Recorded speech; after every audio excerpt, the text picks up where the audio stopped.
Bienvenue Astrid et bienvenue à cette merveille qui est là dans tes bras aujourd'hui. Bonjour. Alors, il y a Isaiah qui est avec nous, qui est né le 10 juillet 2024. Ouais, il y a son papa qui vient tout juste de rentrer, donc il va peut-être même prendre le relais. Voilà, pour que je sois pleinement concentrée. Il prend Isaiah, voilà. Parce que si je l'ai avec moi, je vais avoir du mal peut-être à rester concentrée. J'espère que tu ne m'en veux pas. Non, mais pas du tout. On se met à l'aise, on se met bien. Si elle a besoin qu'elle revienne, elle revient. Si elle a besoin de repartir, repartir, elle repartira. C'est ça, exactement. Faites bien. Exactement. Voilà. Est-ce que tu serais d'accord de te présenter avec tes mots et de nous partager ce que tu aimes? Oui. Alors, je m'appelle Astrid, j'ai 35 ans. Je suis la maman de 2 petites filles, donc Alaya qui a 4 ans aujourd'hui, qui est née en Guyane française, et de Isaiah qui vient de fêter ses 2 mois, voilà, et qui est née en Thaïlande, donc un accouchement à la maison. 2 accouchements différents, mais vraiment uniques dans leur genre. Alaya, elle est née en premier jour du confinement, du Covid. Voilà. Et puis, ça a été très difficile. Et puis Isaiah, ça a été incroyable. Voilà, accouchement à la maison. Qu'est-ce que je peux dire sur moi? Je suis en couple depuis 14 ans avec Jason. Fraîchement mariée, voilà, depuis le 30 juillet. Et qui a été d'un soutien incroyable, en tout cas pour le projet de naissance. Je te le dirai sûrement à plusieurs reprises là, pendant mon récit, mais c'est l'importance de l'entourage. Pour moi, c'est crucial, c'est important. Et en tout cas, mon mari est vraiment mon pilier. Nous, on fait vraiment un travail d'équipe. Et je sais qu'il y a des femmes qui se retrouvent un petit peu en difficulté par rapport à leur projet ou leurs partenaires ont peur. Voilà. Alors lui, il a pu mettre ses peurs de côté comme les miennes. Et puis, on a sauté dans l'aventure de l'accouchement à domicile avec joie. Mais voilà, on était bien accompagnés, bien soutenus par notre entourage. Voilà, un petit peu pour la présentation. Et sinon, ça fait peut-être 2 ans, bientôt 2 ans là, que nous sommes expatriés à Phuket en Thaïlande. Qu'est-ce que je peux te dire? Est-ce que tu veux que je te parle peut-être un petit peu en quelques mots de l'accouchement d'Alaya? Est-ce que ça a eu un impact? Ce que j'aime beaucoup, c'est, puisque là, vous avez choisi de faire une naissance à la maison, c'était quoi votre cheminement pour en arriver là? Généralement, on remonte bien loin. On remonte aussi loin que tu veux. Oui, non, c'est ça. Alors nous, il y a un contexte très particulier pour la naissance d'Alaya, il faut le savoir et ça a vraiment son importance pour nous. C'est-à-dire que mon compagnon était rentré en Guyane pour aider ses grands-parents très âgés et dont le grand-père avait la maladie d'Alzheimer. Et donc moi, je l'ai rejoint 3 semaines après le décès de mon papa.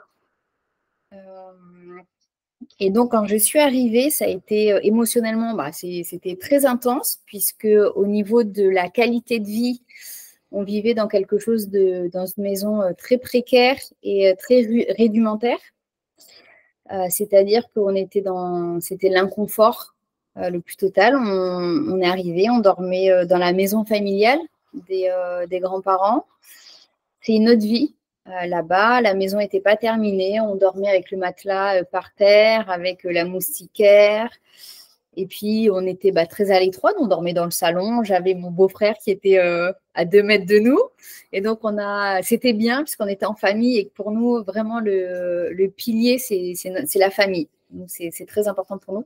Donc, on s'est dit, ça ne peut plus durer. On s'est construit une petite cabanette au fin fond de la savane, la propriété de 18 mètres carrés, où on n'avait ni eau ni électricité.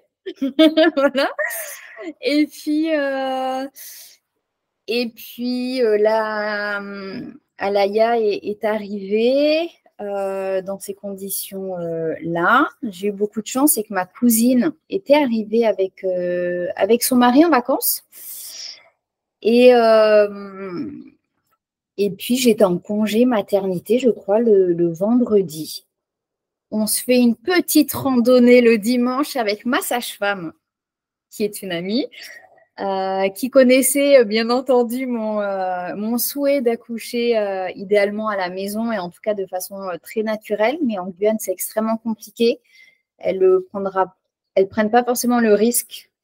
S'il y a quoi que ce soit, on est beaucoup trop éloigné en tout cas de l'hôpital. C'était une journée intense et riche en émotions parce que c'était l'anniversaire de mon papa. Et on s'est retrouvés en fait dans une petite crique et on était bien. J'étais tellement bien. Et puis je leur dis en plaisantant, mais là, je pourrais accoucher là. Je lui dis, regarde Sophie, tu es là, ma sage-femme, mon compagnon est là, ma famille est là, je suis dans l'eau. Voilà. Et puis on continue, etc. Et puis finalement, le travail a commencé le lendemain. La nuit un peu inconfortable. Et puis elle me dit, bon, écoute, vu qu'on a marché hier, tu dois être fatiguée, etc. C'est normal. Bon, il faut que tu te reposes. Pas du tout, le travail avait commencé. Donc elle me dit, tu vas pouvoir aller à l'hôpital. Donc on y va. Tout se passe bien au début. On rigole beaucoup. On le prend avec humour parce qu'en fait, rien n'était prêt. On avait un lit pour la petite. Alors, on avait juste un lit. Ma cousine m'avait ramené la valise avec plein de vêtements de naissance que la famille avait apporté, avait offert. Donc ça, c'était incroyable. Et puis on y va. On y va. Et donc, on rit, on plaisante, etc. Mon projet naissance, c'était pas de péridurale. Il était hors de question que j'ai une péridurale. Et puis, tout allait bien. Et puis, le travail commence à se mettre en place, à s'accélérer. Au début, ça va. Et puis, plus ça allait, moins ça allait. C'est-à-dire que pour la naissance, je crois que pour ma fille, j'ai connu la douleur extrême. Mais quand je te dis extrême, c'est vraiment extrême.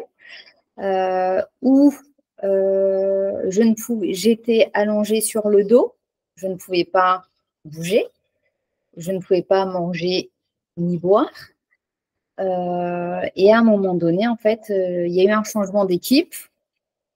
Et là, le changement d'équipe, ils ont paniqué.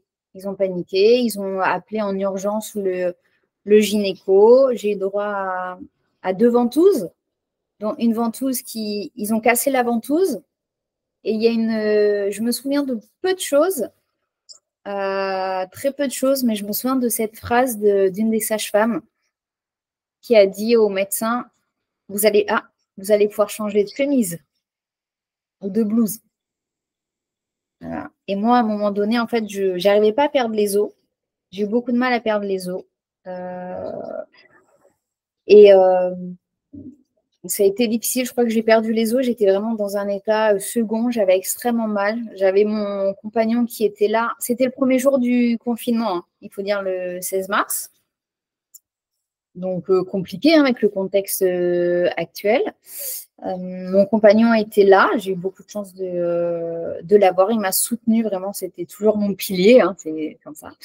Et puis, à un moment donné, code rouge, césarienne, en urgence, monsieur dehors, paniqué, voilà, on n'explique rien.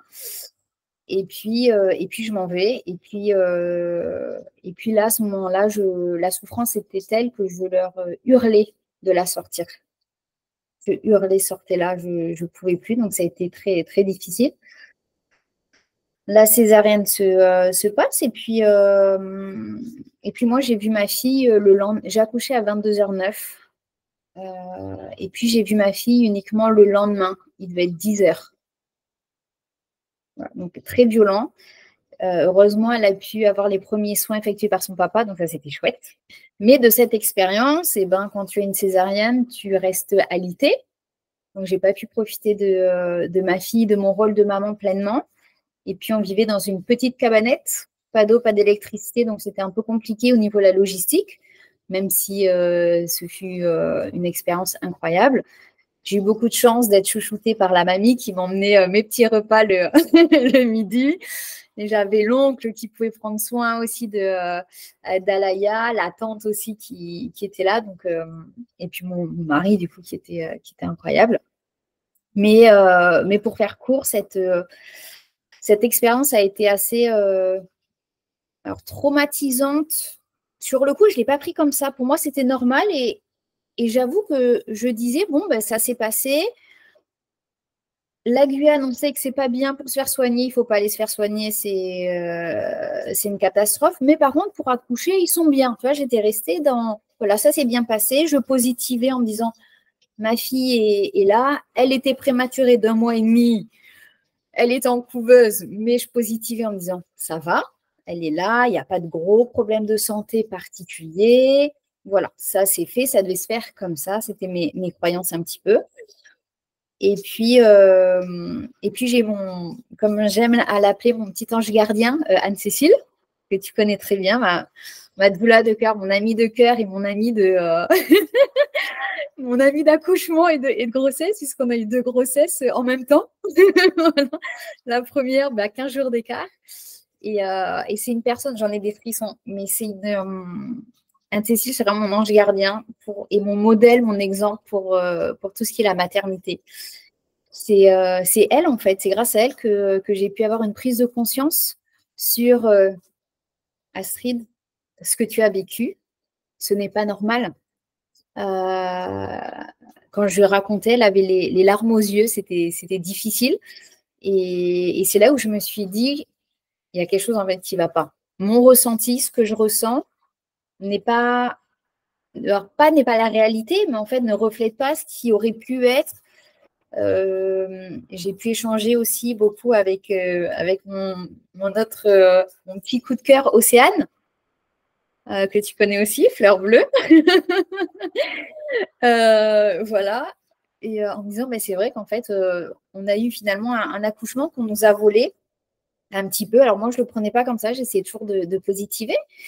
Et puis le fait d'échanger avec Anne-C, ça a été quand même incroyable. Et elle m'a ouvert vraiment les portes de l'accouchement naturel et l'accouchement à la maison. Vraiment, je crois que c'est un grand merci. C'est vraiment grâce à elle qu'on a pu sauter le pas. Donc, on s'est renseigné un petit peu, etc. Et puis, bon, on fait notre vie, patati patata. Et puis, on arrive en Thaïlande. Voilà, je saute un peu pour la deuxième parce qu'il y a tellement de choses à dire que c'est extrêmement long et je pourrais passer la journée parce qu'il y a beaucoup, beaucoup de détails. Mais pour Isaiah, du coup, pour notre second enfant, donc on a appris la naissance, on était en Thaïlande, on était ravis, c'était une très bonne nouvelle. La grossesse s'est très bien passé, comme pour Alaya, j'ai eu une grossesse incroyable et je sais que j'ai beaucoup de chance de ce point de vue-là. À part des petits soucis d'acidité dans la bouche là, liés au premier mois, mais comme tout le monde, on va dire. Là, on s'attendait à une petite fille, parce que ma fille aînée était persuadée d'avoir un petit garçon. Elle s'attendait à un petit garçon, parce qu'elle nous disait tout le temps, mon petit frère, je veux un petit frère. Et donc, elle a persuadé tout le monde, et même Vanessa, que tu connais, mon amie ici, que c'était un petit garçon. Et nous, les premiers, on a fait le choix de ne pas connaître le sexe. C'était quelque chose qui nous tenait à cœur. Donc, grossesse très bien. Alors, il faut savoir ici qu'une grossesse en Thaïlande, c'est un petit peu particulier. C'est-à-dire que nous, en fait, on est implanté sur Phuket, qui est une île, en fait, qui est extrêmement touristique et où il y a énormément de touristes. Et donc, tu as les infrastructures, tu as quand même beaucoup d'hôpitaux. Et donc, en fait, un accouchement à domicile ici, ils n'aiment pas trop ça. ne va pas dire que c'est interdit parce que ce n'est pas le cas. Ils n'aiment pas trop ça. Donc, au début, je voulais ce projet à la maison. Je vois que c'est pas forcément faisable. Donc, j'en parle à Anne-Cécile. L'objectif était de rentrer en France pour l'accouchement, accoucher dans la maison d'Anne-Cécile sur Angers avec du coup ma doula et mon amie. Symboliquement, c'était très important en fait pour moi de pouvoir accoucher en France et chez elle et auprès d'elle. Parce qu'il faut savoir que le mari d'Anne-Cécile est le parrain de notre première fille et le meilleur ami de mon époux. Donc, voilà, on a un lien particulier au niveau du symbole et moi, je fais très attention, je suis très attentive au symbole, c'est très important pour moi. Voilà, c'était un projet en commun qu'on aurait pu avoir. Mais la vie a fait que nous ne sommes pas rentrés en France et que grâce à Vanessa, Vanessa connaissait effectivement une personne qui avait accouché d'une petite fille en Thaïlande à la maison. Donc, elle me dit, prends rendez-vous, vois avec elle, contacte-la, on ne sait jamais, c'est peut-être possible. Et donc, grâce à Vanessa, j'ai pris rendez-vous avec ma petite Rislaine. Alors, je fais attention et je dis bien les prénoms parce que pour moi, c'est important de les inclure en fait dans mon récit de naissance et parce qu'elles font partie de moi, parce que vous faites toute partie de cette aventure et ça me touche énormément. Et c'est important aussi de souligner que en accouche, on n'est pas seul et qu'il y a toute une équipe derrière et les amis sont là et c'est vraiment important, à mon sens en tout cas pour moi. Et donc, j'échange avec Rislaine qui m'explique effectivement comment son accouchement s'est passé en Thaïlande et qui me parle de Robert, de ce médecin incroyable qui est un médecin américain très connu aux États-Unis qui prône l'accouchement à domicile et l'accouchement naturel avec une bienveillance incroyable. Il a été invité déjà, il me semble, sur des plateaux télé. Il a fait des podcasts vraiment très connus. Donc, j'ai eu beaucoup de chance de l'avoir auprès de moi. Et il ouvre en fait plusieurs structures. On peut appeler ça des cliniques, mais plutôt des maisons de naissance, un peu dans plusieurs pays, afin d'offrir l'opportunité aux femmes, aux locales en tout cas, aux femmes qui n'ont pas la possibilité d'accoucher vraiment dans un environnement bienveillant et le plus naturellement possible. Voilà, donc on a eu le privilège et l'honneur d'être suivi par Robert. C'est important puisque son approche était vraiment, comment je peux dire ça, bienveillante. Alors, je fais un petit retour en arrière, juste pardon, j'ai commencé à parler de l'accouchement un petit peu en Thaïlande, le fait que ce soit médicalisé. Je vais te raconter un petit peu comment c'est et ce qui a fait que ça nous a conforté dans le choix de l'accouchement à la maison. C'est-à-dire qu'ici, donc Phuket, très médicalisé, beaucoup d'hôpitaux. Ici, les femmes accouchent à l'hôpital. Il faut savoir que je vais commencer, du coup, comme je ne pouvais pas faire mon projet de naissance en France, je m'étais résignée en fait à le faire accoucher à l'hôpital ici.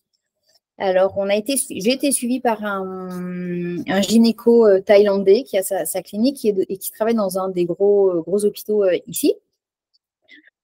Et donc, j'ai eu un suivi de grossesse pendant 3 mois ici. 3 mois de trop pour nous, mais ça a été quand même une expérience. Et en fait, quand on lui fait part du projet d'accoucher au monde de façon naturelle, compliqué. Là, ça a été la douche froide. Ah, vous avez une première césarienne, madame. Ici, ce sera une seconde obligatoirement. C'est-à-dire que ici, les femmes, pour avoir échangé avec des femmes qui sont passées par là et des Thaïlandaises, tu as une césarienne, tu as une seconde césarienne obligatoire et c'est surtout que tu as une seconde cicatrice. Donc, ils ne t'ouvrent pas la même cicatrice, ils font une seconde. Voilà. Tout ce qui est... Donc, c'est très violent, hein, parce que le récit que j'ai eu, j'avais envie de pleurer. La douleur, pour eux, la douleur, c'est tu dois passer par là. Voilà. Tu peux avoir froid, tu peux pleurer. Non, c'est terrifiant. Moi, j'ai eu un récit terrifiant Et j'ai dit non, je ne veux pas ça. Je veux pas ça et c'est hors de question. Et ils sont très médicalisés ici, c'est-à-dire que c'est un business. Hein. Il faut savoir ici que tout ce qui est lié à la santé, éducation et santé, c'est un business là. Donc, c'était tous les mois et une échographie. Je ne suis pas forcément pour, moi, les échographies. Voilà. Et en tout cas, pas de façon mensuelle. Pour moi, en tout cas, ce n'est pas une bonne chose. Et je connais un petit peu, je m'étais renseignée sur les dangers aussi des échographies pour le fœtus, etc. Et c'est surtout que, arrivé à 3 mois, il nous dit, ah madame, il va falloir vous faire vacciner. Comment ça, vacciner? Alors vous, oui, vous, puisque ici, à partir de 3 mois, ici, les femmes thaïlandaises se font vacciner. Vacciner de quoi? De la grippe. OK. Mais donc pour moi, je vois les dangers de la vaccination et surtout quand on est en femme enceinte. Ça a de très bons avantages. Je ne remets pas en question la vaccination, mais en tout cas, enceinte, moi, c'était pas OK pour moi. Et lorsque le médecin nous dit quand même, mais il faut vous faire vacciner, madame, mais votre mari et votre fille aînée doivent également se faire vacciner. Là, ça a été de trop. On a battu en touche, on s'est dit on va voir, on verra la prochaine fois. De toute façon, depuis le début, ils nous voyaient comme des extraterrestres en arrivant avec, avec notre projet d'accouchement naturel, si c'était possible, une première césarienne, mais qu'est-ce qu'elle fait celle-ci? Il faut savoir que pour eux, une femme, me semble, ici, peut avoir 3 ou 4, je crois que c'est 3 accouchements.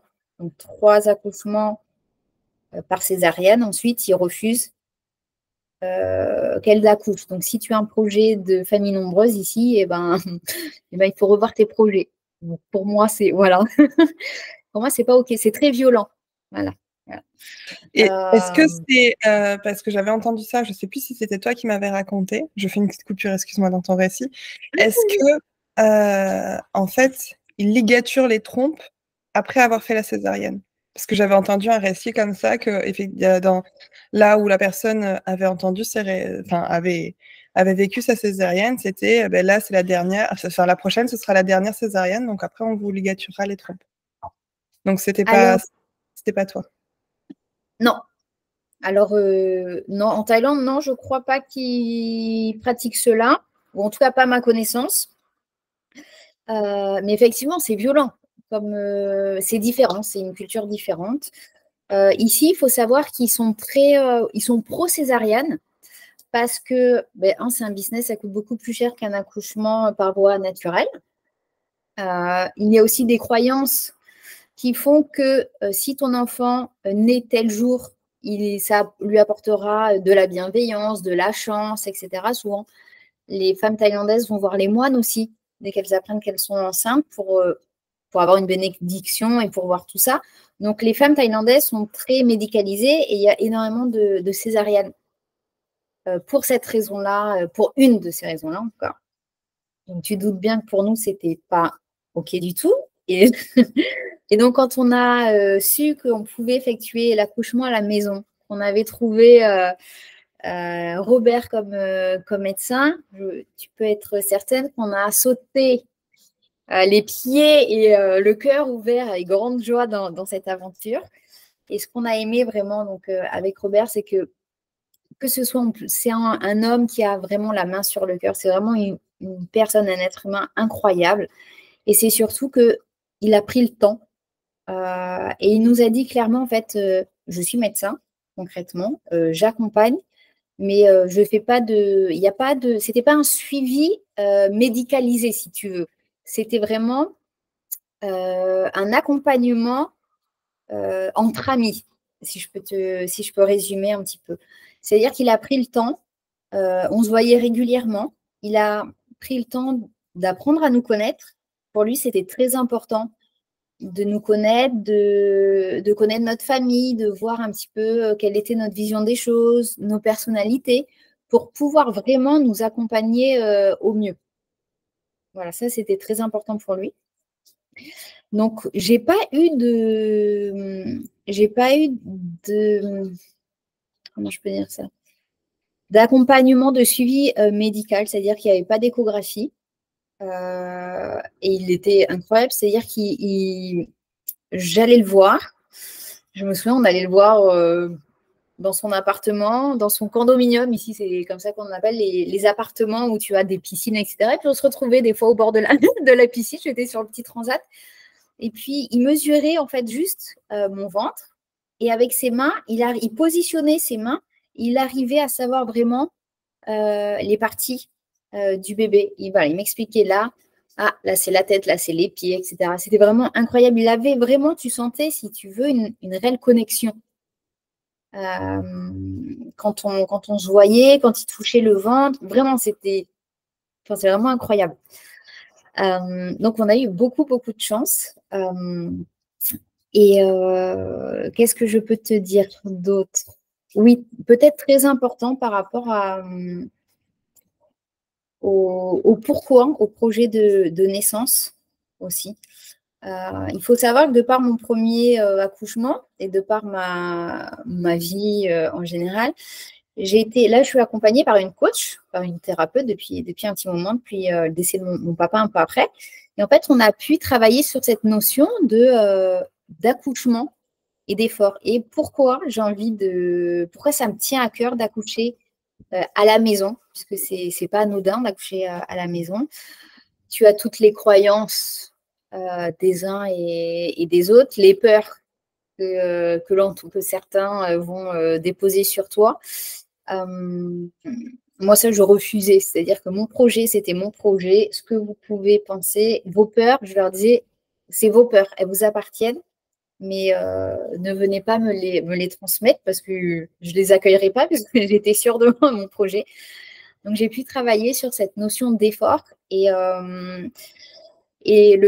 surtout du fait d'accoucher, que l'accouchement n'est pas accoucher dans la douleur. Et comme j'avais vécu la douleur la plus extrême qui puisse être, pour moi en tout cas, lors de mon premier accouchement, et ben là, j'ai travaillé sur le fait que l'accouchement, c'était aussi pouvoir accoucher de façon bienveillante et sans souffrir, en fait. Et donc, j'ai travaillé sur beaucoup, beaucoup de croyances limitantes, beaucoup de croyances qui sont très ancrées. J'ai pu travailler sur le transgénérationnel, parce que nos mères, nos grands-mères et nos ancêtres aussi nous transmettent leur bagage, et notamment la place de la femme est particulier. Donc voilà, ça a été un gros travail. C'était important pour moi d'avoir effectué ce travail-là et d'être bien accompagnée. Donc, encore une fois, l'importance de l'entourage. J'avais envie pour cet accouchement d'être vraiment dans mon cocon. Et d'être dans mon cocon, c'était aussi de pouvoir accueillir et de bénéficier des énergies de mon entourage. Voilà. Et donc, j'ai fait beaucoup de visualisation aussi. J'ai mon amie aussi, Céline, qui m'avait fait part de beaucoup de méditation, de visualisation liée à l'accouchement.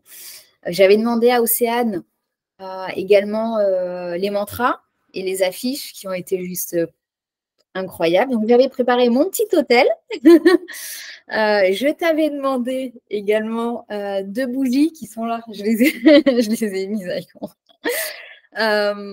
Où je t'avais demandé effectivement de les confectionner avec certaines énergies, avec la puissance de la femme, avec le fait d'avoir confiance en soi et vraiment l'ancrage. Voilà. Ces bougies sont très importantes pour moi. D'ailleurs, tu peux apercevoir qu'elles n'ont pas servi. J'ai pas osé les brûler.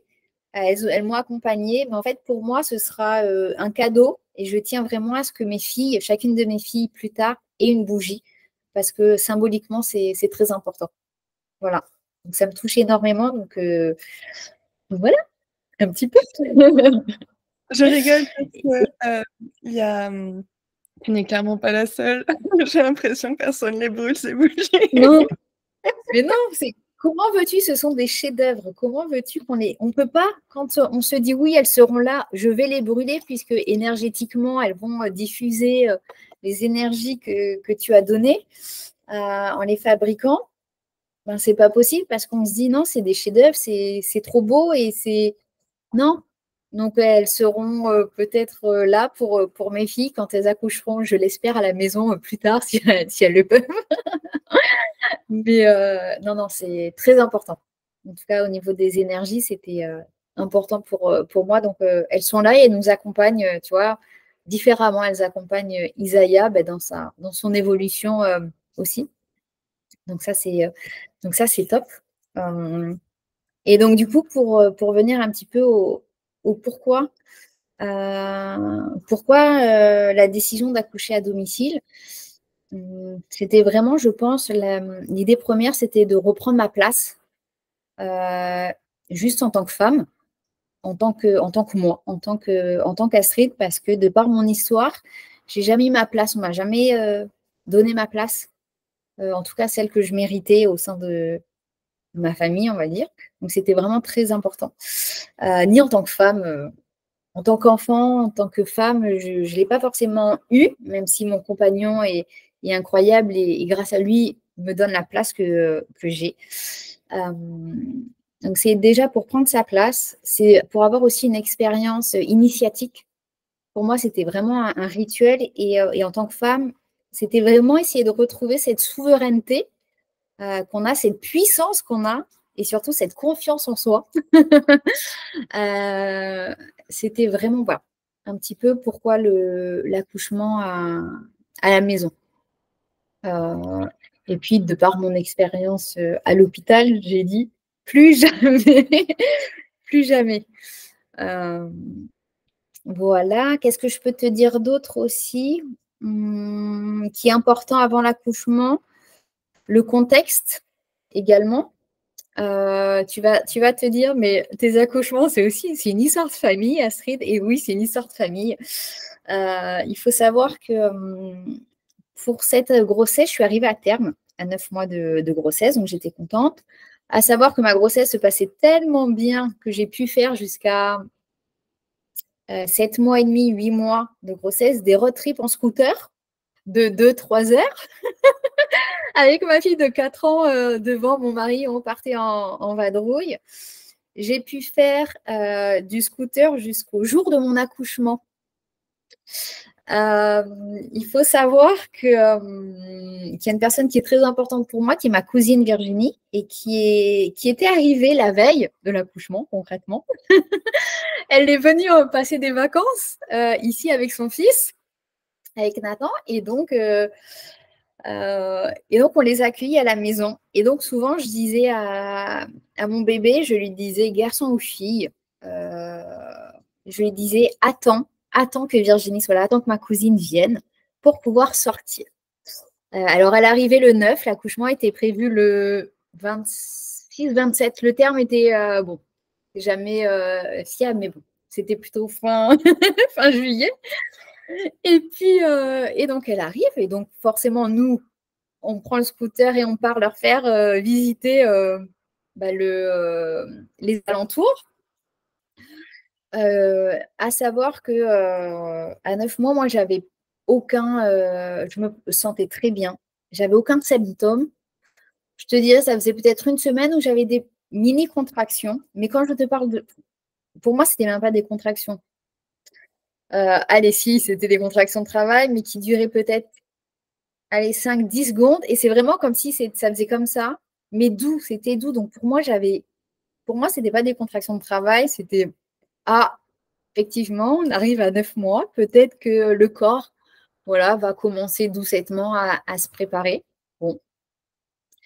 Et puis un matin, donc le matin du 10 juillet, on part en vadrouille en scooter et puis le médecin que je voyais toutes les semaines quand même, à l'approche du terme, me dit tiens, je vais passer, comment tu te sens? Bon, écoute, je pense que j'ai des petites contractions, mais rien d'alarmant, vraiment, je t'assure, ça dure 5 secondes, ça fait pas mal, aucune gêne en soi, donc je fais ma vie. ma vie comme d'habitude. Je profite de ma cousine qui venait d'arriver. Et puis, il me dit, tiens, viens, est-ce que tu m'autorises à t'ausculter quand même? Et là, c'était la première fois qu'il me demandait ça. Et je lui dis, écoute, Robert, OK, on y va. Donc, il m'ausculte, etc. Avec mon mari à côté, et on rigole. Et puis là, il nous sort, tout en anglais, bien sûr, hein. Ah, ben tiens, il me dit, mais c'est normal que tu ressentes ça, puisqu'en fait, tu es à la moitié du travail. Comment ça? Il dit, oui, oui, tu as fait la moitié du travail. Donc, on se regarde avec mon mari, on se dit, mais non, non, allez, arrête, sérieusement. Il me dit, non, Astrid, le travail a commencé. Et tu es à 5. Alors, on sait que le fait de mesurer, voilà, avec la main, ça dépend de la personne. Lui a quand même de grosses mains. Donc, c'est un gros 5. C'est un gros 5. Et donc là, c'était d'accord. Donc, il me dit, écoute, c'est simple, le bébé va arriver soit aujourd'hui, soit dans la nuit, soit demain. D'accord. On sort de là, il y avait quand même ma cousine à la maison, hein. On sort de là, on essaie de rien dire. On dit oui, ça s'est bien passé. Et je leur dis, moi, je ressentais le besoin d'aller à la plage, me connecter, je pense, un petit peu à la nature, aux vagues, etc. Donc, on y va. Et puis je fais l'annonce dans l'eau. J'attends le moment propice, en fait, pour qu'on soit tous dans l'eau. Et que ma fille, Alaya de 4 ans, me dise maman, maman, je crois que tu avais quelque chose à dire. Maman, maman, tu as quelque chose. Oh, tu as quelque chose. Je les mets là pour qu'elles elles sont juste à côté. Pour que tu as quelque chose à dire. Donc, oui, effectivement. Et donc, j'explique le rendez-vous en disant voilà, on est là, on est à Phuket, on est en famille dans l'eau. Il est 18h, 19h, je crois, à ce moment donné-là. C'est important quand même de le dire. Et puis, je pose les choses en disant, voilà, le travail a commencé. Et donc, vous allez pouvoir assister, vous allez pouvoir être présent auprès de moi pour la venue de notre enfant. Et c'était quelque chose de très important puisque ce qu'il faut savoir, ma cousine Virginie était, il y a 35 ans, était présente lors de ma naissance. Elle gardait mon grand frère à la maison, apparemment. Donc voilà, symboliquement, c'était très fort. Et c'est grâce à elle, en fait, qu'on a pu venir s'installer en Thaïlande. Et elle a été importante. C'est comme ma grande sœur. Voilà, il y a beaucoup d'émotions quand je parle d'elle. Et donc, c'était incroyable et c'était notre souhait, puisqu'on on disait à chaque fois au bébé, attends que Virginie soit là pour qu'elle puisse être au moins dans les parages pour l'accouchement. Et bien là, concrètement, elle était dans la même maison. C'est-à-dire qu'on avait fait le choix, ils étaient arrivés la veille, on avait fait le choix qu'ils dorment à la maison les premiers temps pour qu'on puisse profiter pleinement. Et donc, après l'annonce, nous, on reste à la plage parce que j'avais ce besoin d'être à la plage. On mange dans le petit resto juste à côté. Vraiment une soirée, on profite, aucun signe d'alerte. On rentre assez tardivement, d'ailleurs, je crois qu'il doit être 21h30 à peu près. Tout se passe bien. On fait même des paris avec ma cousine en se disant, alors, vu comment ça se passe, ce sera demain. Oui, moi, je parie sur demain. L'enfant, le bébé arrivera demain. OK. Je crois que je couche ma fille très tardivement. Je couche ma fille, je l'endors. Ma cousine va se coucher avec mon petit cousin de ado hein, quand même. Hein. Et puis, mon mari me dit, alors, est-ce que tu sens quelque chose, ça va? Et je lui dis oui. Et 2 minutes après, une contraction beaucoup plus importante. Et là, je lui dis, ah, le travail a commencé, mais rien d'alarmant. Et en fait, il me dit, écoute, on va quand même mesurer chronométrer, mesurer un petit peu tes contractions. je crois qu'en 1 heure, j'ai eu plus de 30 contractions. Alors, pas douloureuses.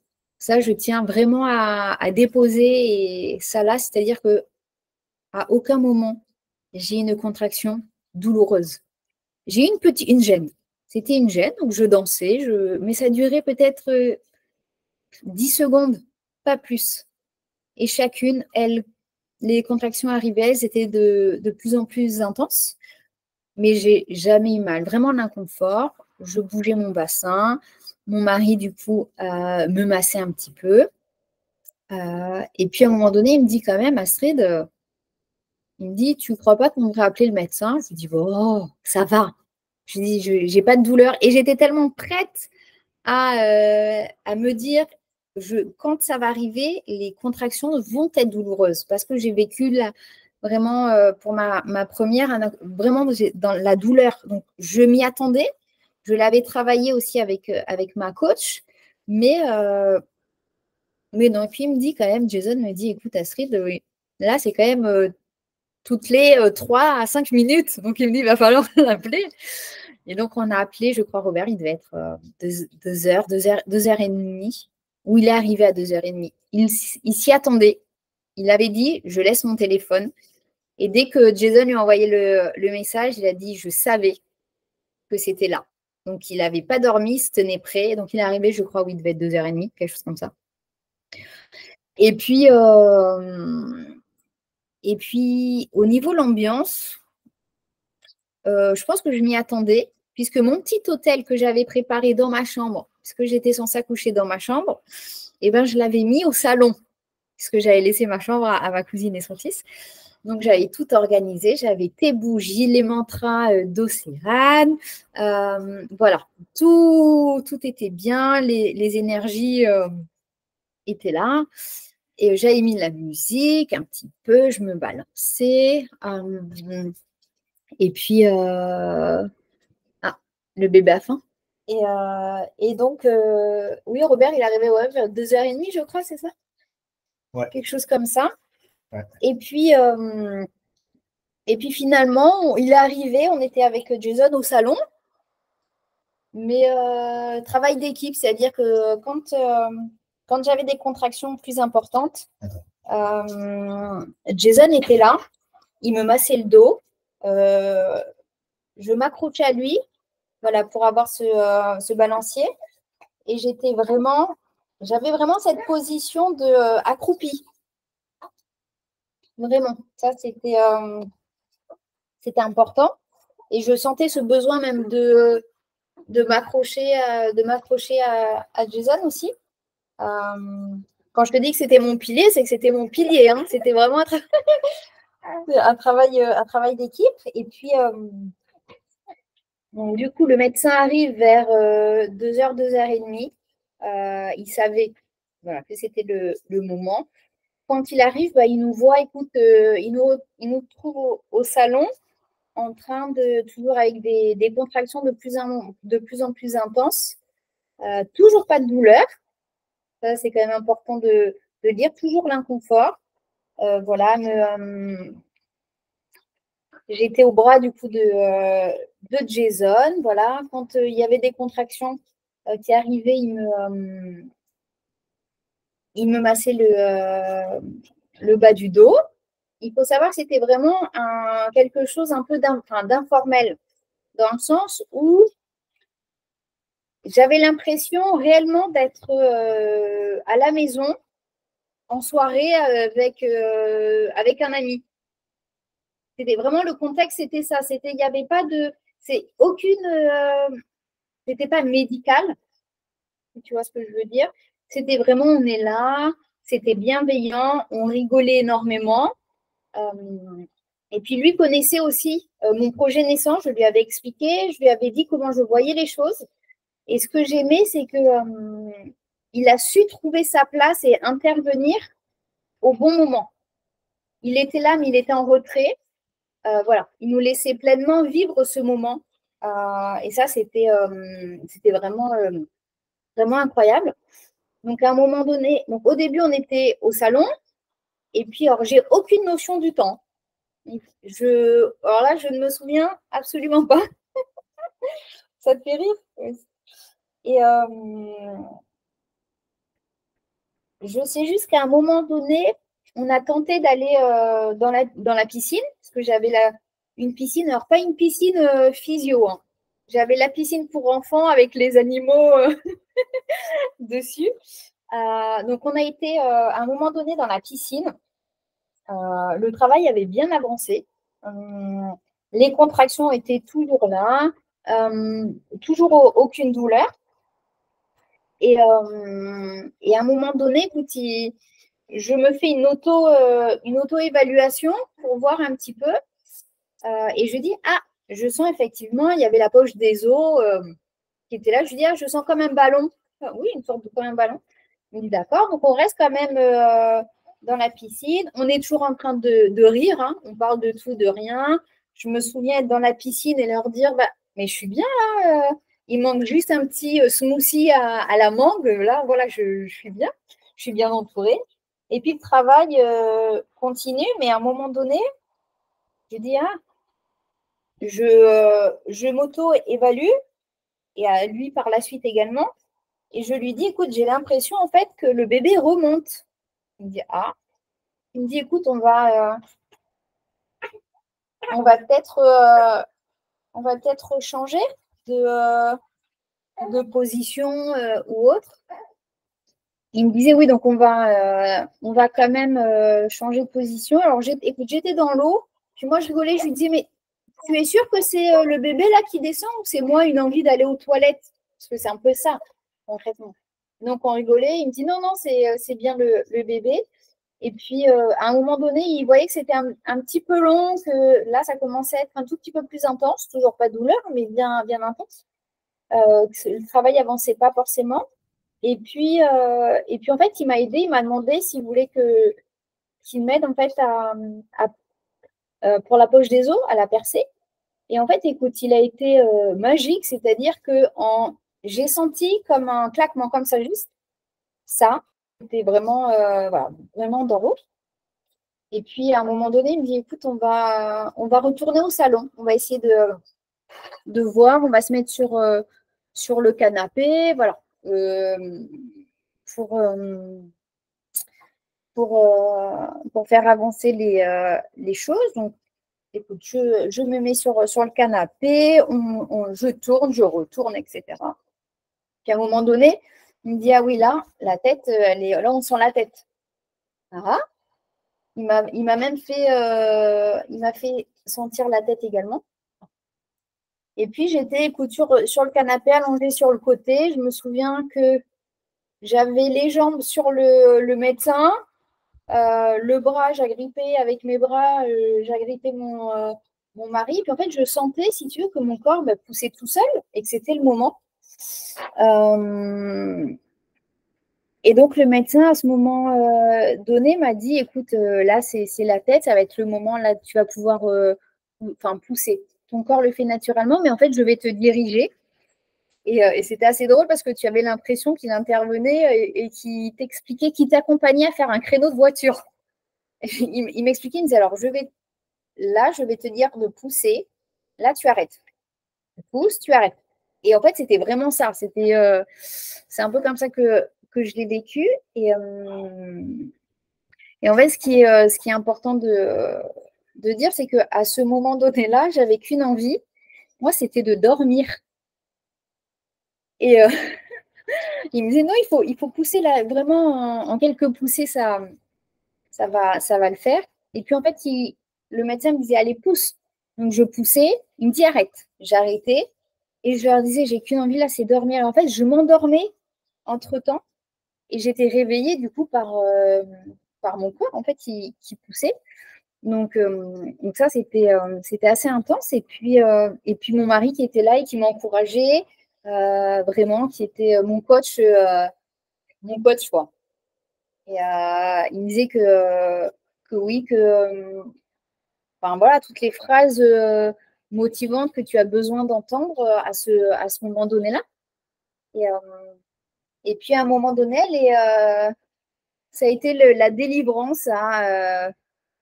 à 6h, 6h08 du matin. Elle est arrivée. Elle est arrivée. On ne connaissait toujours pas le sexe du bébé. Donc le médecin l'a posé, sur moi. Et on était tellement dans dans notre bulle, en fait, dans cette magie de l'accouchement. La délivrance s'est fait vraiment sans aucune douleur. Je crois que je te le répète, vraiment, j'insiste vraiment là-dessus, mais ça a été doux. Il n'y a eu aucune violence, ça a été extrêmement bienveillant et vraiment rempli d'amour. Enfin, il n'y avait pas de stress, c'était naturel et vraiment, j'avais l'impression d'accoucher dans mon salon, dans une soirée entre amis. Ça, c'était juste, c'était incroyable. Et donc, il nous pose notre bébé du coup sur le ventre. Et puis, et je crois qu'on était tellement, tu sais, dans notre bulle qu'on a demandé un petit moment après, mais au fait, le sexe, on ne sait pas si c'est une petite fille ou un petit garçon. Et comme notre fille nous avait persuadé que c'était un petit garçon, et ben du coup, on regarde, le médecin Robert nous laisse découvrir le sexe, et en fait, pas du tout, c'était pas un petit garçon. On a eu l'agréable surprise que ce soit une petite fille. Donc, on était très contents, très, très heureux, puisqu'elle était en très bonne santé, même si lors de la délivrance, le médecin a dû l'aider un petit peu à respirer, parce qu'elle ne donnait pas forcément de signes. Donc, il a aidé un petit peu, et puis elle a pu dégager un petit peu ses voies respiratoires. Mais tout s'était bien passé. Et puis, qu'est-ce que je peux dire? Oui, quelque chose qui était. C'était le moment d'aller réveiller notre fille, donc on a été réveillés à Laïa. Et puis Alaya a pu couper le cordon ombilical avec son papa. Donc pareil, au niveau du symbole, c'est très important, très très fort. J'aurais aimé garder le placenta, enfin le cordon, le placenta plus longtemps, mais le médecin me disait que le cordon, du coup, il avait arrêté d'effectuer son travail. Donc, j'ai aucune notion du temps. Je ne sais pas combien de temps je l'ai gardé, mais j'ai gardé le placenta pour pouvoir le planter. Le planter dans le jardin. Alors, où on ne sait pas encore, mais pour l'instant, on a toujours le placenta qui est au congélateur. Donc, ça, on verra après. Et donc, c'était vraiment. J'avais peur. Ce que j'ai pas dit, c'est que moi, j'avais peur j'appréhendais non pas la délivrance et l'accouchement du bébé, mais j'appréhendais vraiment plus de sortir le placenta. Puisque durant ma grossesse, j'avais écouté bien sûr tes podcasts, j'avais essayé de voir un petit peu les récits un peu à droite à gauche, mais sans trop en écouter non plus, parce que je voulais vraiment accueillir moi ma grossesse, mon accouchement, sans me mettre d'idées dans la tête.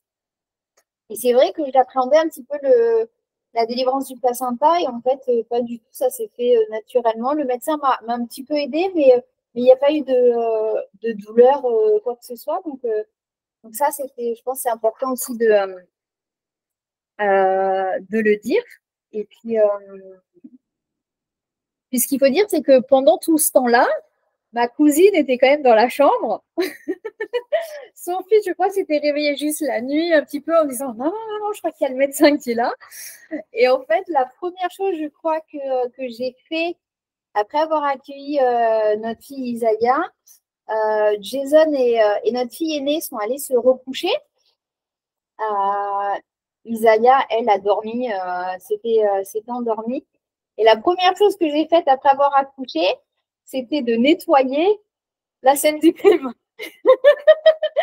Dans le sens où je m'étais dit, mince, Ma cousine et mon petit cousin vont se réveiller. Je me suis dit, c'est peut-être pas très agréable au réveil de voir un canapé avec une bâche, des serviettes, où forcément il y a du sang, où ça. C'était beau parce que d'un côté, j'aurais aimé le laisser pour leur montrer en fait que c'était magique et que c'est ça aussi la naissance et que c'est beau. Voilà. Mais je me suis dit non quand même. Donc j'ai nettoyé, j'ai pu tout nettoyer avant d'aller me recoucher. Et puis après, écoute, je crois qu'on est resté enfermés dans la chambre tous les quatre à dormir. Isaiah a dormi toute la journée. Et puis voilà, on débutait vraiment une nouvelle vie de famille, donc à quatre. Et ça, c'était vraiment c'était incroyable. Et puis, je pense que ce qui est important de dire aussi, et ce qu'on m'a souvent demandé par la suite, c'était comment ma fille aînée vivait l'arrivée de sa petite sœur. Et souvent, on me disait, elle n'a pas peur, elle n'est pas jalouse, elle ne fait pas des crises. Enfin, voilà, les gens me. Alors, c'est légitime de poser, je pense, ce questionnement.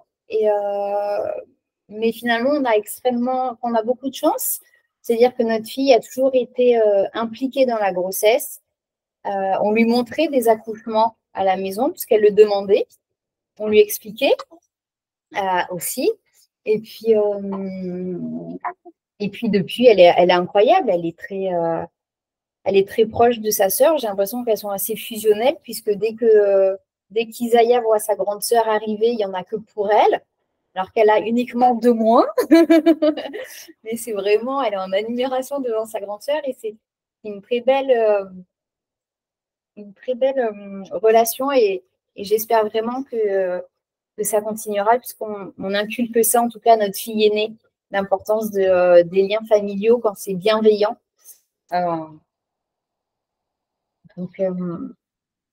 Donc voilà, et puis après, ça a été la naissance a été incroyable et après, ça a été le parcours du combattant. C'était le parcours du combattant. Alors, je pense déjà, je vais juste commencer par l'allaitement, si je peux en parler peut-être.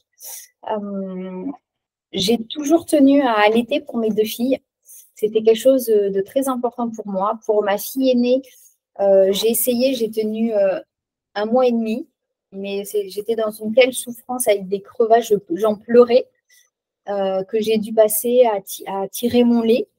Ça avait été compliqué, puis à un moment donné, j'étais tellement fatiguée, épuisée, que j'ai dû lâcher prise. Et mon mari m'avait dit à l'époque, Astrid, peut-être que là, vu ton état, vu comment tu es, moi en plus, je ne peux pas t'aider. Et je pense que c'était difficile pour lui de me voir comme ça. Et puis j'étais horrible avec lui, il faut dire ce qui est, sur les nerfs. Il me dit peut-être que tu peux aussi, il y a d'autres solutions. Et donc on a pris la décision d'arrêter l'allaitement. J'en avais parlé avec ma sage-femme. Alors pour arrêter l'allaitement, en sachant que je produisais énormément de lait, il a fallu que j'avale des litres et des litres de tisane au persil. Parce que le persil, il faut savoir du coup que ça coupe à grande échelle. Ça coupe l'allaitement. Donc, ça a été très douloureux pour moi. Je crois que c'était la décision la plus difficile que j'ai eu à prendre. Mais finalement, ça a été porteur par la suite. Voilà. Mais ça avait été très difficile. Et donc là, pour Isaiah, je me refusais. Je refusais que ce soit un échec parce que pour moi, j'ai vécu mon premier allaitement comme un échec. Et là, il était hors de question que ça se reproduise. Et forcément, début d'allaitement compliqué, comme beaucoup de mamans, beaucoup de crevasses. Je commençais pareil à anticiper, à avoir peur du prochain allaitement, de la prochaine tétée. Et puis à un moment donné, je commençais à pleurer quand elle prenait le sein, c'était vraiment douloureux. Et donc j'ai échangé avec Anne-Cécile, qui a été incroyable, encore une fois, ce moment donné-là, qui a toujours eu les mots qu'il fallait. et qui me disait, Astrid, allaiter, tu n'es pas obligée de souffrir pour allaiter. Et pour moi, c'était tellement ancré, j'avais tellement cette croyance que d'effort, de souffrance pour accueillir un enfant. Elle me dit, il existe des solutions. Alors, elle m'avait conseillé, comme mon médecin d'ailleurs, m'avait conseillé les bouts de sein en silicone. Et ça a été extrêmement difficile pour moi d'accepter cela parce que j'avais l'impression en fait de tricher.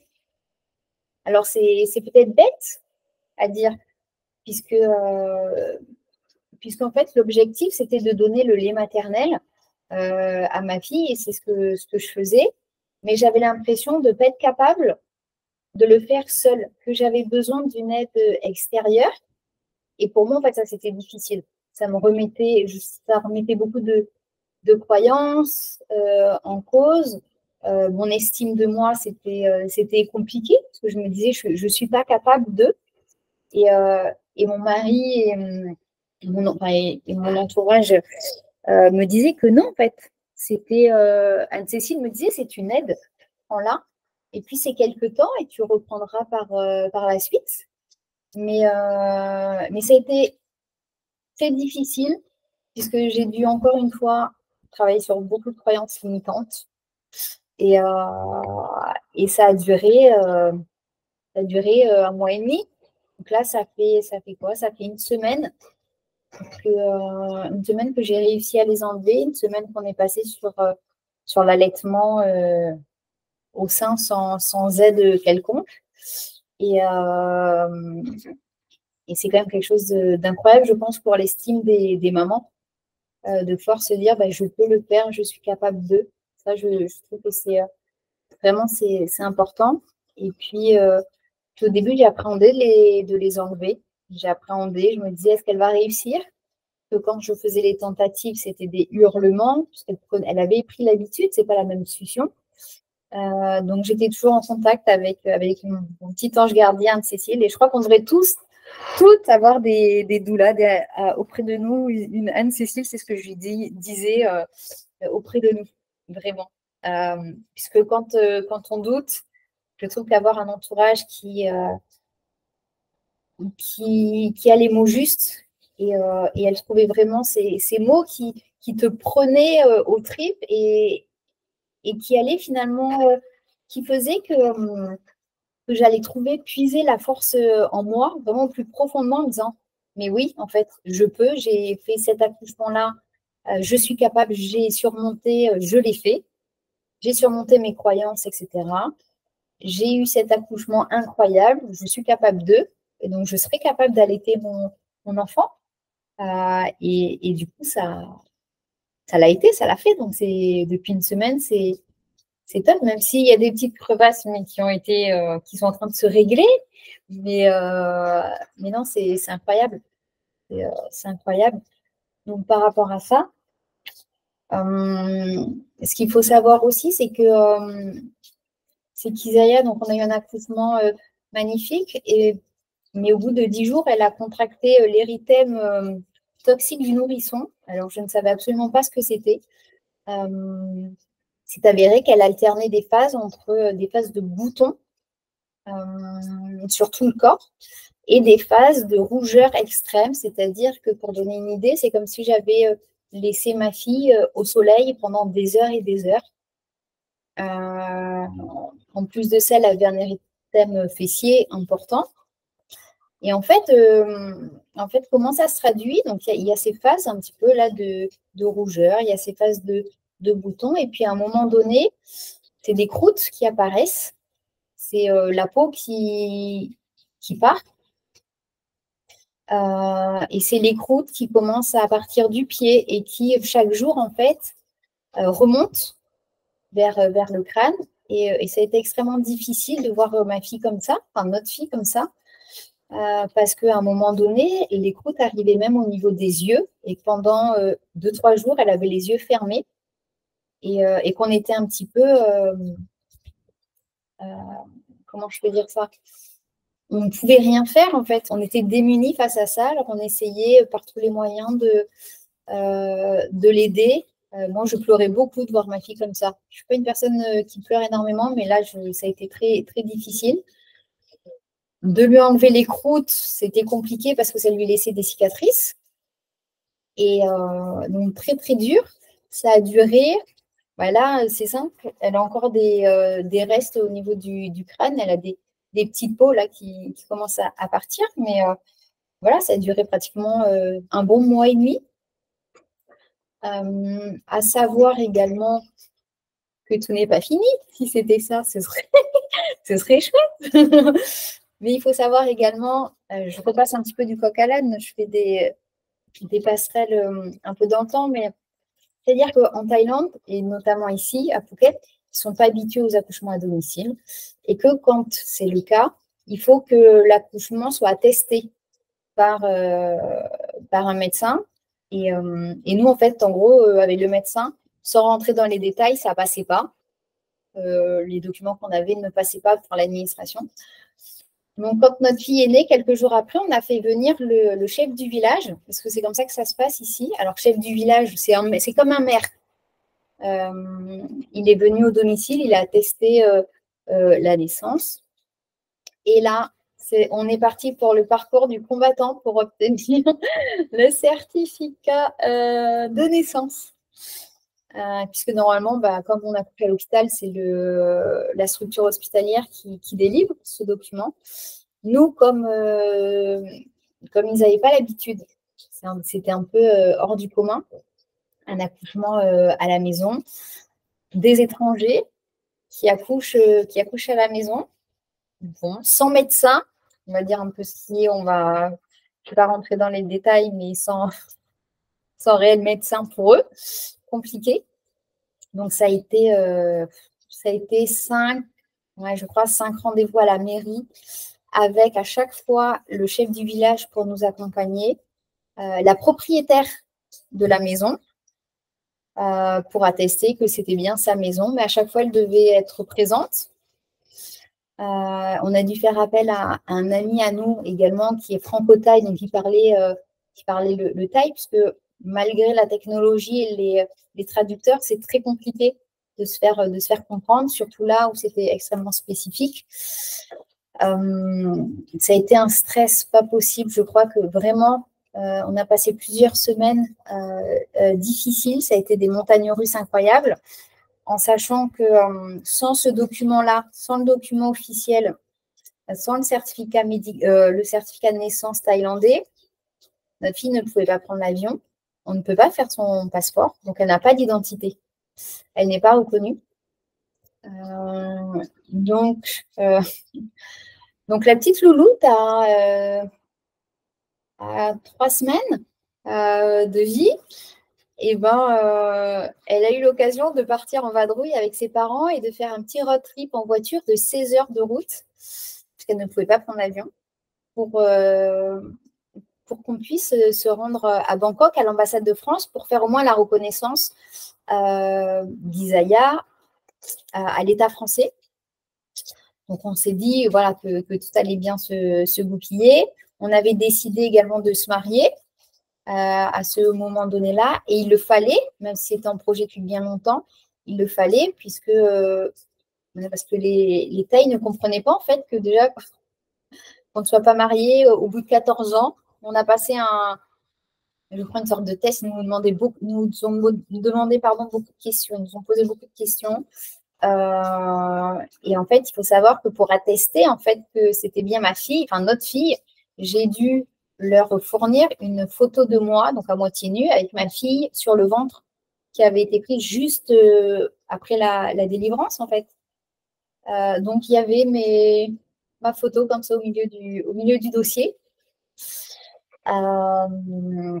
Voilà, donc on est monté sur Bangkok, donc à 16 heures de route, avec une fille de 4 ans, avec un petit bébé d'à peine 3 semaines, qui était malade, hein, il faut le savoir, pour faire la reconnaissance à l'ambassade de France.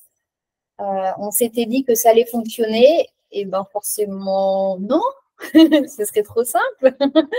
Donc, il leur fallait absolument le document, le certificat médical thaïlandais pour effectuer le passeport et la reconnaissance. Donc, ça a été extrêmement compliqué. On a dû retourner sur Phuket, repasser à la mairie à plusieurs reprises. Je crois que le dernier rendez-vous, mon mari a été tout seul. Parce que moi, au niveau des nerfs, je n'aurais pas su, je ne pouvais pas en fait. Je crois que j'ai connu là une période de stress où je ne dormais pas.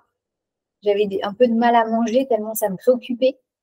J'essayais de penser un petit peu à autre chose parce qu'il y avait beaucoup d'enjeux là-dessus. Il faut savoir qu'il fallait absolument qu'on fasse le passeport, le document de notre fille, puisqu'on devait sortir du territoire par rapport à nos visas. Et que pour nous, il était hors de question de sortir du territoire et de laisser notre fille même à un proche, en fait, ici. Donc, très, très compliqué. Mon mari a pu aller au rendez-vous à la mairie avec son ami pour traduire. Et finalement, ils ont réussi à nous délivrer le document. Mais il fallait revenir. Donc, entre-temps, il fallait faire la sortie de territoire. Et comme notre fille ne pouvait pas prendre l'avion, parce que toujours pas le document, en tout cas, entre les mains, on a dû, encore une fois, louer une voiture et repartir pour un petit road trip de 8 heures, un peu plus de 8 heures de route, pour prendre le bateau à la frontière, pour refaire le visa. Et ils ont été quand même vraiment, vraiment sympas, c'est-à-dire que comme Isaiah n'avait pas de papier, ils m'ont autorisé à rester avec elle dans le bateau pour pas que j'ai à mettre le pied sur le territoire voisin, quoi. Donc ça aussi, c'est un épisode que je vais raconter, je pense, sur mes réseaux.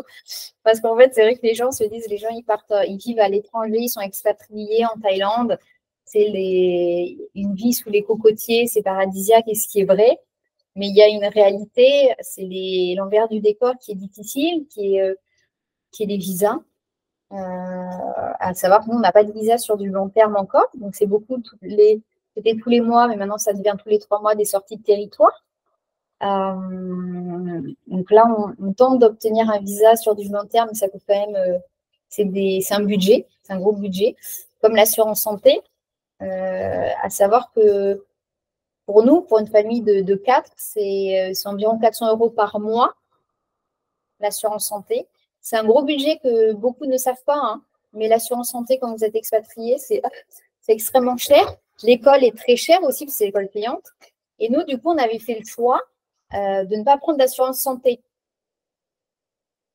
Donc, on visualisait que tout allait bien se passer, et heureusement, tout s'est bien passé, mais effectivement, c'est quelque chose aussi, je pense, d'important à souligner. Donc, voilà un petit peu le périple.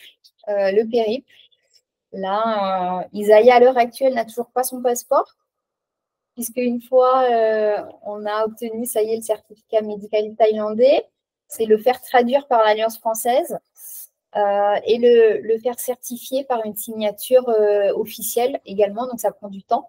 Donc là, je devrais le récupérer, je pense, demain. Et ensuite, il va falloir que je prenne l'avion, puisqu'elle pourra prendre l'avion. Je prendrai l'avion seule avec elle pour monter à Bangkok et effectuer la démarche. Mais ça a été compliqué. Au niveau du couple, nous, on est très, très soudés. On a vécu énormément de choses, d'épreuves difficiles. Et vraiment, ça a été, je pense que beaucoup de couples, enfin, certains se seraient peut-être déchirés de par le stress, de par la situation. Et nous, c'est ce qui fait aussi notre force, c'est que on communique énormément et on essaie de se préserver. On a surmonté encore une fois cette épreuve ensemble. Donc ça, c'est beau. Et puis, on a une belle petite famille qui sera en règle. Voilà. Donc, on attend tout ça. Le passeport avec impatience avant de devoir repartir faire notre visa à l'étranger.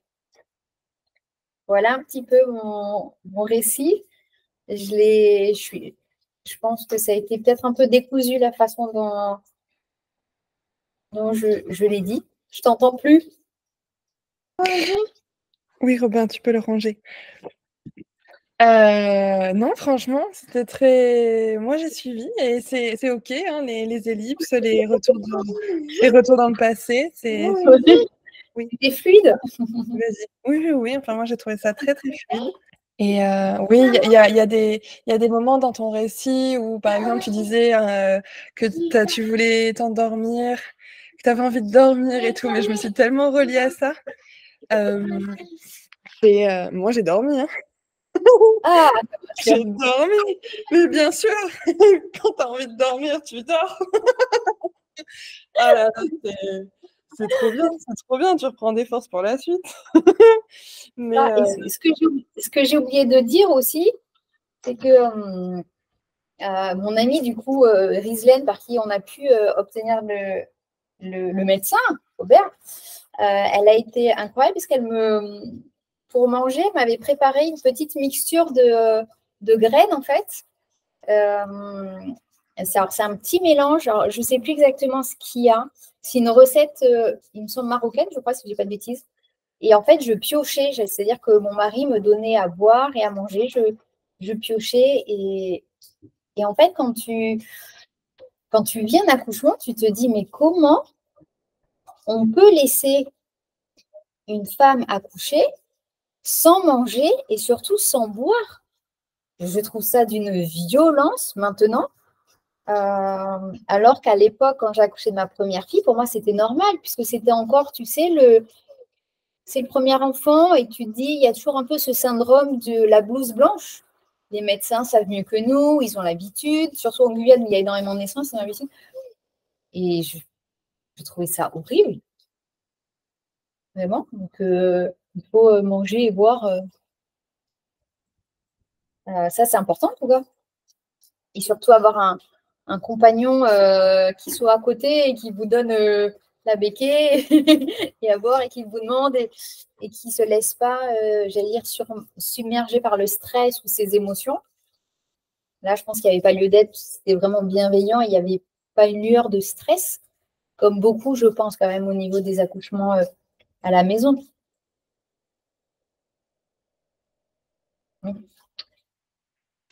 Voilà, je ne sais pas si tu avais des questions.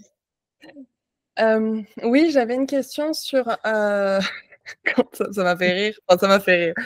Ça m'a questionné quand tu disais que ton médecin, c'était un peu comme t'aider à faire un créneau. Oui.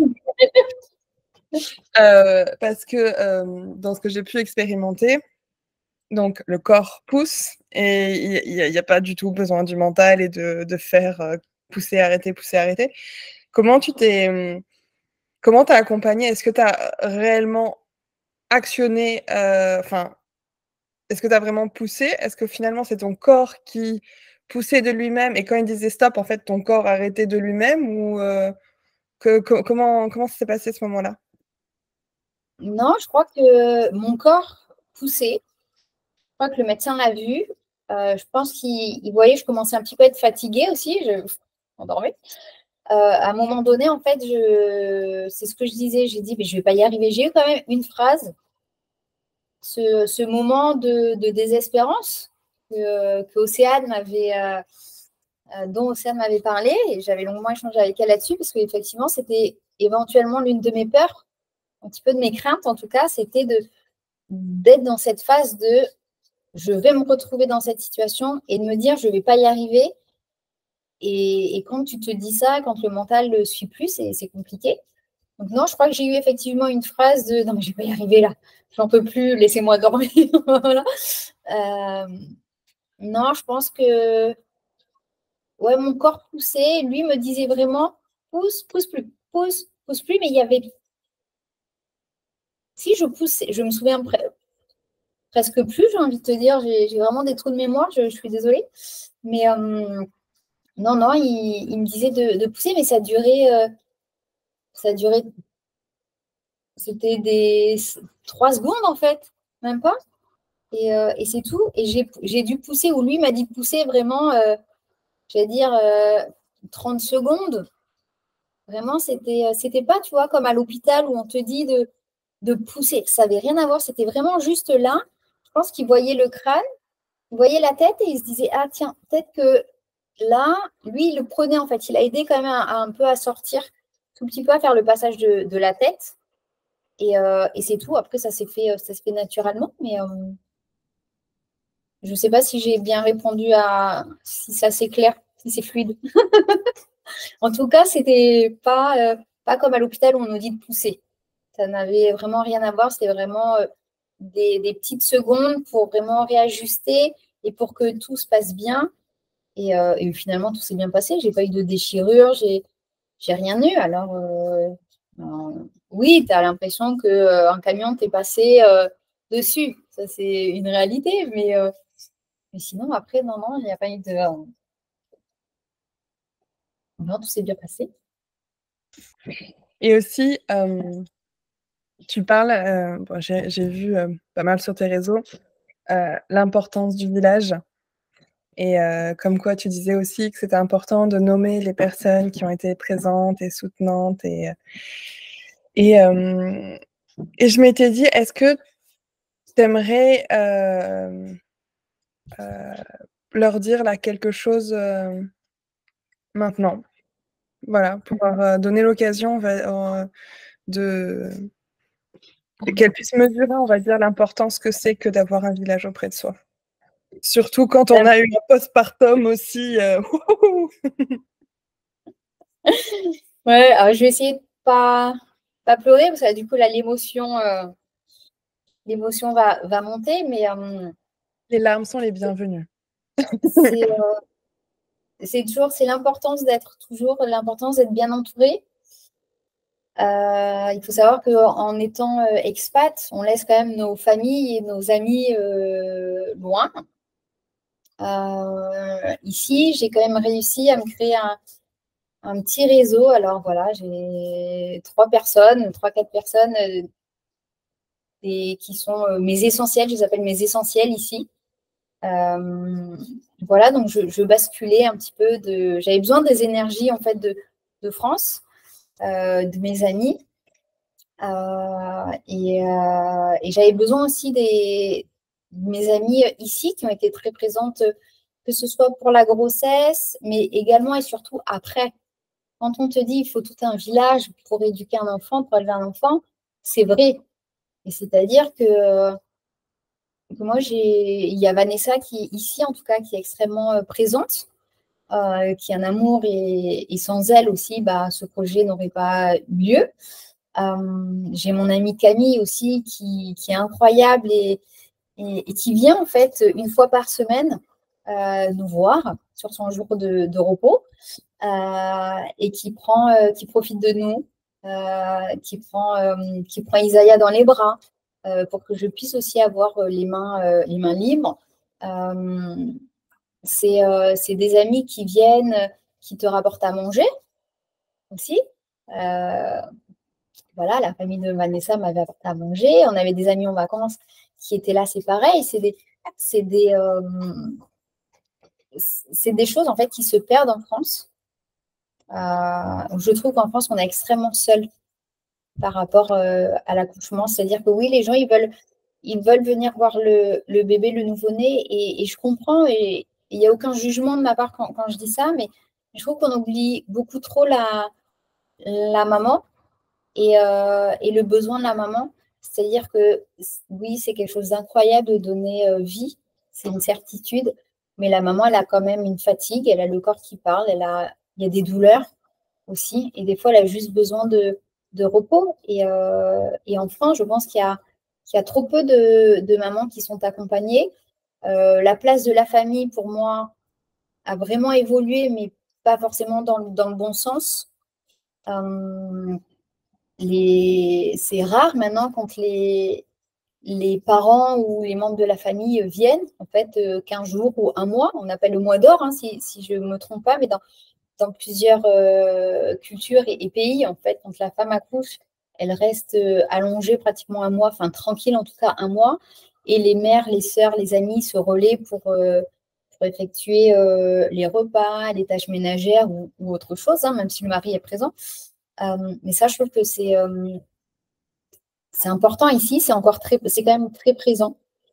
Moi, j'ai quand même la chance ici de ne pas travailler. Mon mari, du coup, lui travaille, enfin, il est sportif de haut niveau, donc il s'entraîne beaucoup, mais il est quand même présent la journée. Et j'ai quand même la chance d'avoir un mari très présent qui s'occupe beaucoup de notre fille aînée pour pas qu'elle ait cette impression d'être moins importante. Alors, on lui explique l'importance, enfin, voilà, elle comprend bien que sa petite sœur a besoin de plus j'allais dire de temps. Non, c'est pas vrai, mais qu'elle n'est pas autonome, en fait. Voilà, donc j'ai besoin de lui donner à manger, de la changer, donc ça, elle le comprend.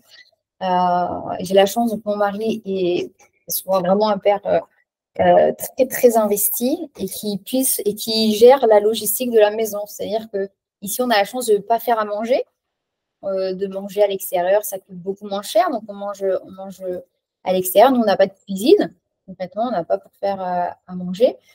C'est lui qui gère la logistique, aller chercher de l'eau, parce qu'ici, il n'y a pas d'eau potable. On peut aller chercher l'eau là tous les jours.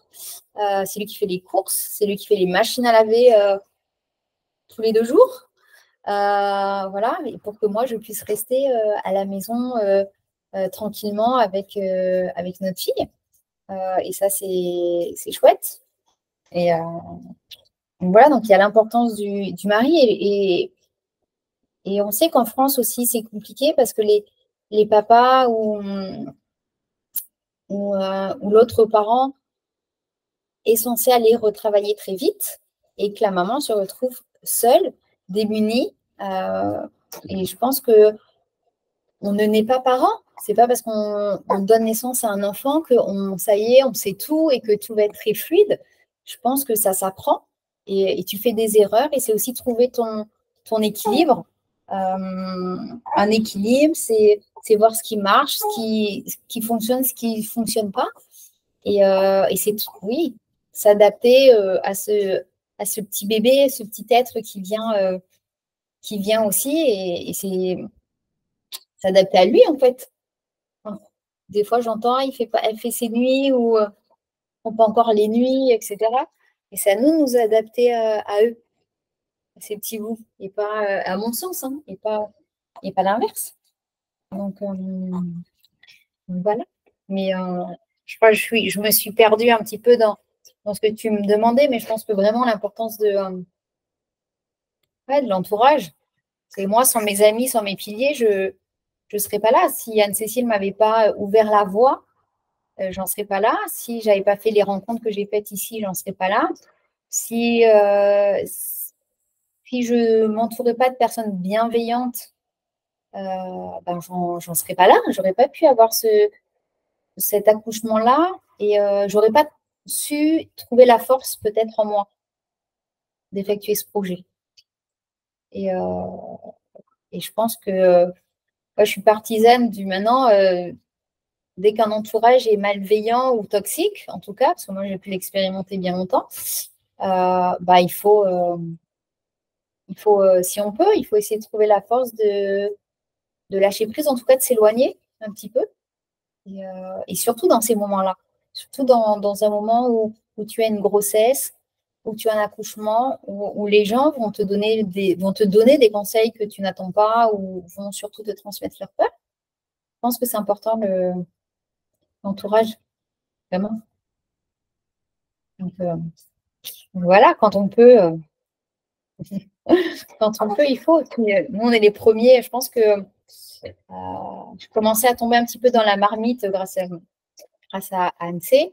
Mais je crois que mon mari, surtout et depuis l'accouchement, est tombé également dans la marmite. Donc, on milite vraiment et on est intimement convaincus de l'importance et de la capacité des femmes à se dire que c'est possible. Moi, quand j'accouchais, je me souviens, je me répétais les mantras et je me disais que mon corps est comme une fleur, en fait, et que mon corps sait faire. Mon corps sait faire. Et quand on nous dit souvent, ah, ben, tu as eu une césarienne, ou ah, ton bébé est trop gros, tu as des jumeaux, ou pour X ou Y raison, l'accouchement à la maison n'est pas possible, ou ils voient ça comme dangereux. Moi, c'est un peu ce problème, en fait.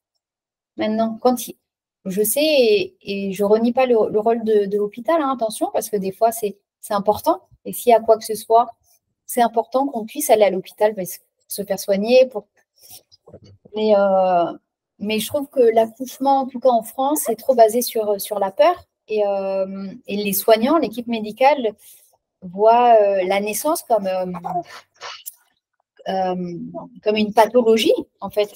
C'est que les sages-femmes, elles apprennent. Elles n'ont pas beaucoup de cours de physiologie. Alors peut-être que ça a changé maintenant. Mais bah oui, t'as compris. Bah oui, tu es d'accord avec moi. Et oui, elles ont peu de cours de physiologie. Donc voilà, elles vont savoir réagir sur un problème, sur une problématique. Mais je trouve ça dommage que les femmes soient nourries durant leur grossesse de peur, en fait, et d'injonction de la société. Mais bon, ça, tu sais de quoi je parle. Voilà. C'est horrible parce qu'en fait, tu as envie de parler de tellement de choses que je pars dans tous les sens. Mais en fait, il y a tellement, je pense, de choses à dire sur l'accompagnement à la naissance. Et souvent, c'est vrai que quand on… Alors, je ne sais pas pour toi, hein, mais quand tu annonces en fait que tu veux un accouchement à la maison, à domicile, ou en tout cas physiologique, même à l'hôpital, hein, sans péridurale. Moi, je me souviens quand j'avais annoncé pour ma première que je ne voulais pas de péridurale, on m'avait dit, mais en fait, il existe. Pourquoi tu veux souffrir? Il existe, la péridurale, c'est fait pour soulager. Et quand là, je parlais d'un accouchement à la maison, c'est vrai qu'on me demandait souvent, mais pourquoi en fait, c'est revenir en arrière? Hein, tu vois, c'est parce que l'accouchement aussi je trouve, est véhiculé comme quelque chose où tu souffres énormément, où il y a beaucoup de souffrance. Ah, tu fais un petit pipi. Et même quand tu vas dans les films, concrètement, dans les films, en fait, les femmes, elles hurlent. Et en fait, tu te dis, oui, quand tu n'es pas préparé, oui, c'est sûr que ça peut… mais en fait, c'est possible de vivre un accouchement à la maison ou même en structure hospitalière sans souffrir. Si tu es bien préparé et bien entouré, je dis préparé, je mets des guillemets, hein, parce que je me dis ça va faire rager les gens, mais moi j'ai fait quand même beaucoup de visualisation, de méditation, etc. Vraiment, c'est le souffle, en fait, c'est quelque chose qui est primordial et je trouve qu'on ne l'apprend pas, enfin qu'on l'apprend pas assez en fait aux femmes. Et donc ça véhicule aussi des idées comme quoi l'accouchement à chaque fois c'est douloureux, alors que non, je pense que de par tes récits, on le voit bien. Et certaines parlent d'accouchement même orgasmique, presque. Et je pense que, en tout cas, le mien, ça pourrait s'en rapprocher aussi d'une certaine façon. Bah, tout à l'heure, là, tu disais, c'est pour ça que je regardais sur mon téléphone, parce que je recherchais la citation de Laurine, qui est passée dans le documentaire Faut pas pousser. Donc Laurine, pour remettre le contexte, elle est étudiante sage-femme, elle était sur le point d'enfanter et elle souhaitait enfanter à domicile. Et elle disait, ce qui me dérange le plus dans ma formation, c'est qu'au bout de 5 ans, on n'a aucun moyen non pharmacologique d'accompagner les femmes dans la douleur. On ne nous apprend pas à accompagner une femme sans péridurale. On devrait d'abord nous apprendre ça. Aujourd'hui, on fait des sages-femmes de petits gynécos ou des médecins à compétences limitées.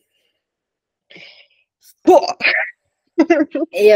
mais c'est juste, puisque je me souviens pour ma première fille, quand j'ai eu le rendez-vous post-accouchement avec le médecin, je me souviens, il me disait, je lui ai demandé un petit peu, je lui posais des questions, il me disait, mais peut-être que votre bassin est trop étroit.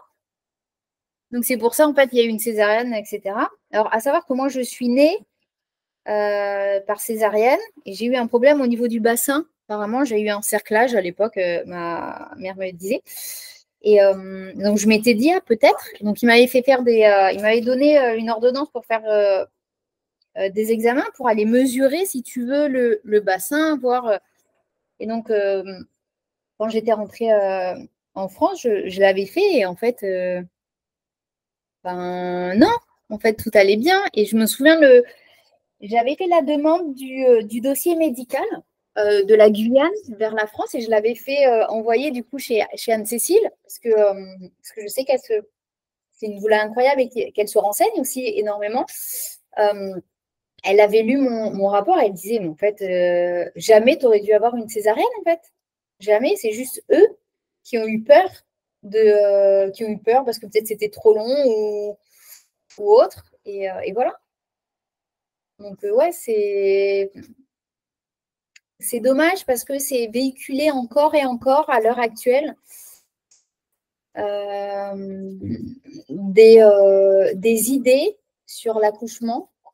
Et je pense oui, ça existe. Alors peut-être que tout le monde n'a pas envie d'accoucher à la maison ou sans péridurale, et ça c'est ok, c'est propre à chacun. Il y a pas de jugement.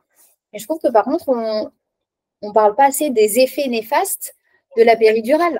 Moi je vois à l'époque ma belle-mère pour son premier, alors c'était en Guyane et c'était il y a presque 40 ans de ça, mais elle avait fini par être handicapée, en fait, pendant plusieurs mois, à cause de la péridurale, parce que, voilà. Alors, on peut se dire, oui, c'était à l'époque, mais voilà, il y a quand même des effets sur le corps, ça reste quand même des molécules chimiques, et je pense que ça, c'est trop peu dit, en fait.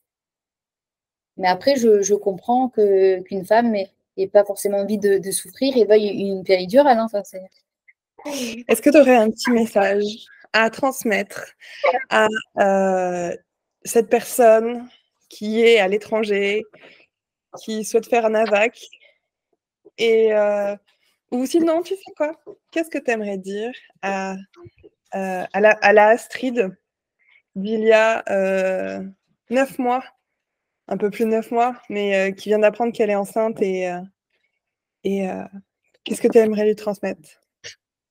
Que tu vas vivre une expérience incroyable, que tu seras entouré d'amour et de bienveillance et que c'est possible et que tu es capable, que tu vas trouver les ressources en toi pour enfanter à la maison, tout simplement.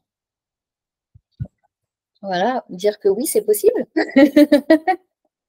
Merci du fond du cœur, Astrid. Merci pour ce moment. Comment tu te sens là? Bien, ça fait du bien de pouvoir déposer ces mots aussi. J'espère que surtout que d'autres femmes pourront écouter et surtout se dire que c'est possible de le faire. Voilà. Et de vous écouter surtout. C'est surtout ça, de s'écouter. Parce que parfois, même, on demande, on fait des choix qui ne sont pas forcément les nôtres, mais plus pour faire plaisir ou parce que le mari, compagnon a peur. Et voilà. Donc, écoutez-vous, vous savez faire, vous êtes puissante. Voilà. Allez-y. Merci, Astrid. Merci pour ce moment. Je t'embrasse bien, bien fort. Bon, allez, je te souhaite de passer une belle journée. Et de toute façon, on continue à échanger en message privé. Plein d'amour sur toi, sur ton Isaiah, sur ton aîné, sur ton chéri Jason, voilà, sur tout ce beau village que tu t'es construit. Arrête, Robichou. et plein de choses. Merci, je t'embrasse très fort. Bonne journée à toi.